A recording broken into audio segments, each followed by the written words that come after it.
Djibouti Anolato, Djibouti Anehai. Il n'y a pas besoin des grands discours, je crois que tout a été dit. C'est qu'il nous faut plus que jamais, j'insiste, plus que jamais, c'est de l'action dans l'unité et dans la constance. Personne, mais alors vraiment personne, ne nous tombera du ciel. C'est à nous de nous libérer, comme d'autres viennent de le faire, comme nos frères et sœurs tunisiens viennent de le faire, comme nos sœurs et frères égyptiens viennent de le faire, comme nos voisins yéménites tentent avec beaucoup d'énergie et de détermination de le faire. C'est à nous de nous libérer. Nous autres qui vivons ici en Europe, en terre de liberté, avons un devoir d'action, avons un devoir citoyen de solidarité et de lutte. Nous devons inlassablement lutter. C'est bon pour le moral de celles et ceux qui se battent au pays. C'est bon aussi pour les jeunes générations. Il nous faut montrer l'exemple. Les jeunes doivent se mobiliser de manière massive. C'est à vous, jeunes, que l'avenir appartient. C'est à vous que nous devons passer les témoins. Nous autres aînés, vous montrons le schéma, mais c'est à vous de le prendre. Prenez vos responsabilités. Ne vous laissez pas voler votre avenir. S'il vous plaît, les jeunes, que vous soyez filles ou garçons, mobilisez-vous. Vous le voyez, c'est la jeunesse qui a libéré nos pays frères, la Tunisie, l'Égypte. Ce sont eux qui se battent en première ligne en Libye. Au Yémen, il en est de même. Alors jeunes, prenez vos responsabilités. Voilà, je ne serai pas long.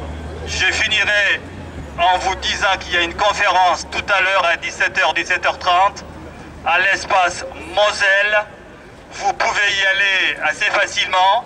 Si vous y allez par les métros, descendez à la station Louise. Quelqu'un vous attend devant le Quick de Louise. C'est juste à la sortie de la station. Et cette personne va vous conduire à la salle de conférence. Il n'y a pas besoin d'avoir été inscrit. Pour celles et ceux qui se sont inscrits, c'est bon. Mais pour les autres, c'est possible aussi d'y aller sans inscription. Votre présence est vivement souhaitée, car c'est aussi une autre opération militante, c'est aussi un autre acte de lutte à accomplir. Vous êtes donc attendus là-bas. Demain, samedi 2 avril, à Paris, devant les locaux des Jeunes Afrique, est prévue également une manifestation. C'est un événement important, sans précédent dans l'histoire récente des médias.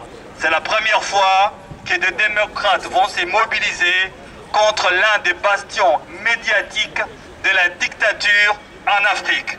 Nous allons manifester demain contre le journal Jeune Afrique et nous ne serons pas le dernier car d'autres pays, d'autres démocrates nous emboîteront le pas. Les Camerounais, les Marocains et autres manifesteront également. Alors, je le dis pourquoi? Je le dis parce que là-bas aussi, votre présence est souhaitée. Les jeunes, ceux qui peuvent se payer un billet de train ou y aller en voiture, s'il vous plaît, venez-y. Nous autres aînés y serons, venez-y aussi. La Belgique est un pays qui occupe une place particulière dans la lutte pour la liberté à Djibouti. Il serait dommage qu'à cette manifestation sans précédent, et osons le mot d'une certaine manière historique, que les Djiboutiens des Belgiques ne brillent pas par leur présence militante. Donc, rendez-vous demain aussi à Paris, rue d'Auteuil, devant les locaux de Jeune Afrique, pour dire non au bastion de la dictature qu'est Jeune Afrique, pour dire non au dictateur Guelleh et montrer au monde que les Djiboutiens, quand ils peuvent, quand la liberté le leur permet, sont mobilisés contre la dictature. Voilà, chers compatriotes, à tout à l'heure et à demain, et que la lutte continue.